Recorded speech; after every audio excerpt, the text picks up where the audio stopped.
Fala pessoal, tudo bem com você? Aqui quem está falando é o psicólogo Dmitry Kuhlmann. E hoje a gente vai conversar um pouquinho sobre as crenças centrais dos nossos pacientes. Em especial hoje sobre a crença central de desamparo. O quanto ela impacta a vida do seu paciente. Fique até o final desse vídeo que você vai entender tudo sobre esse tema.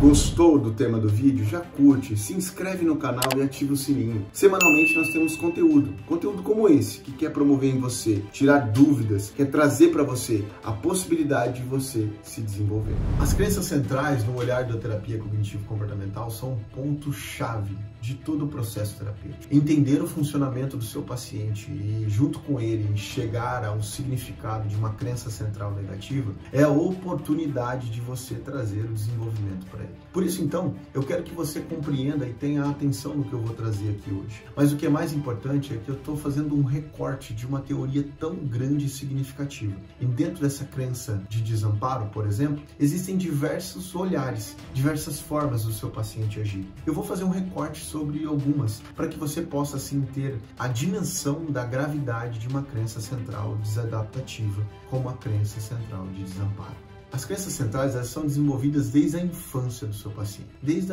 quando foi nascendo ali, porque de certa forma ele foi criando essas interpretações sobre si mesmo, sobre o mundo e sobre as pessoas ao seu redor, e também sobre o futuro. Esse paciente muitas vezes ele criou uma ideia sobre as suas capacidades de uma maneira tão disfuncional, que fez com que ele tivesse maneiras de interpretar os possíveis frustrações e fracassos que são inerentes da vida. Essas frustrações vão criando no paciente um olhar de que talvez ele não é bom o suficiente, de que ele é incapaz de dar conta das coisas, de que talvez ele é vulnerável. E esse olhar de vulnerabilidade, de incapacidade, de não ser bom, vai criando nele uma resistência, uma forma dele se proteger de situações da vida. Porque imagine só, a crença central, quando está ativada, é como nós olhássemos para o espelho de uma maneira em que nós não nos víssemos da maneira mais agradável. Pelo contrário, de uma maneira dolorida, de uma maneira frustrante, de uma maneira que nos gera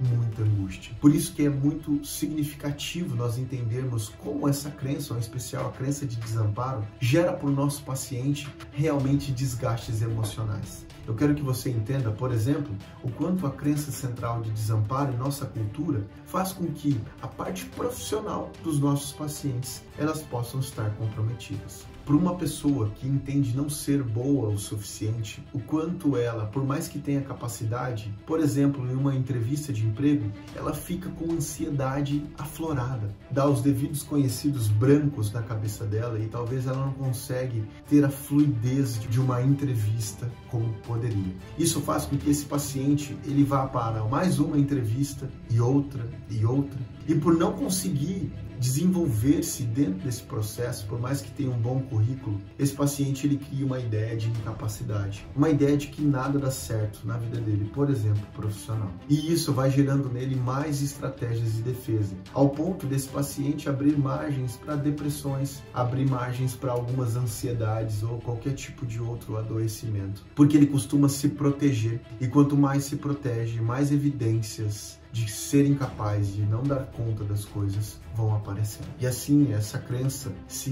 realimentando vai fazendo com que esse paciente vá se enfraquecendo. E o nosso papel aqui é acolher e, através dos modificadores, que são os pontos fortes, criar a oportunidade desse paciente ter uma desenvoltura muito mais coerente e condizente com as suas capacidades, seja em entrevistas de emprego ou até mesmo nos próprios empregos. A crença central de desamparo, ela pode sim ser flexibilizada e ser até mesmo substituída por uma crença muito mais funcional e que evidencia ao paciente a oportunidade de que sim, ele tem capacidade para lidar com qualquer circunstância da vida e que frustrações fazem parte, não aquelas da infância apenas e adolescência, mas também da vida adulta, e que nós podemos lidar de uma maneira muito mais funcional, tanto com as coisas boas quanto com as dificuldades da vida. Agora eu vou fazer um resumo do que nós trabalhamos aqui hoje, mas antes eu vou pedir para você curtir, se inscrever no canal e ativar o sininho, porque assim nós podemos ter conteúdo como esse que vem trazer trazer saúde e desenvolvimento para os nossos pacientes. Nós conversamos um pouquinho sobre a oportunidade de entender o quanto a crença de desamparo pode afetar uma determinada área. Nós sabemos que sim, ela pode afetar a vida do paciente como um todo. Mas eu quis ilustrar através da vida profissional, através das ansiedades e talvez de uma boa entrevista ou até mesmo de uma má entrevista, vá criando e reforçando essa crença central negativa de desamparo e trazendo para esse paciente o entendimento de que ele não dá conta das coisas, de que ele é vulnerável e está à mercê das circunstâncias. Eu agradeço a sua participação até o final desse vídeo e até o próximo!